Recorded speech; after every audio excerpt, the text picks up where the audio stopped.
পঞ্চায়ত নিৰ্বাচনত অসমৰ গঞা ৰাইজৰ এটা কথা বিশেষভাৱে পতিয়ন গৈছে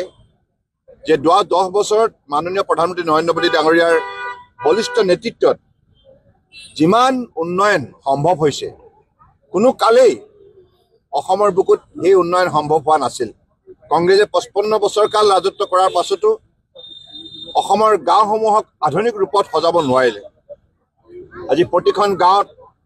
ৰাস্তা পদূলি, দলং, বিজুলী বাতি আৰু প্ৰতিটো পৰিয়ালক অন্নমুঠি যোগান ধৰি ঘৰ নথকা মানুহক ঘৰ সাজি দি আজি বিশুদ্ধ খোৱা পানী যোগান ধৰি পুত্ৰ কন্যাক বিনামূলীয়া শিক্ষাদান পৰা আৰম্ভ কৰি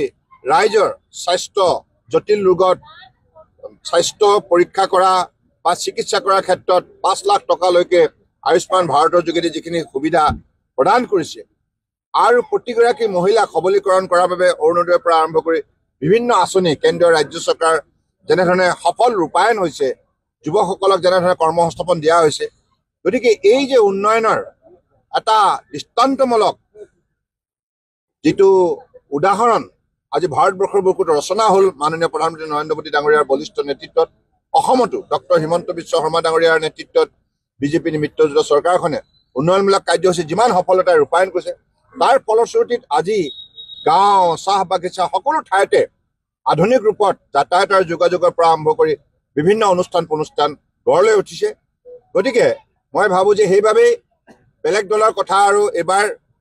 গাঁৱৰ ৰাইজে ভবা নাই। কেৱল বিজেপি নেতৃত্বাধীন মিত্ৰজোঁটৰ চৰকাৰকে পুনৰ পঞ্চায়ত ৰাজ পৰিচালনা কৰাৰ বাবে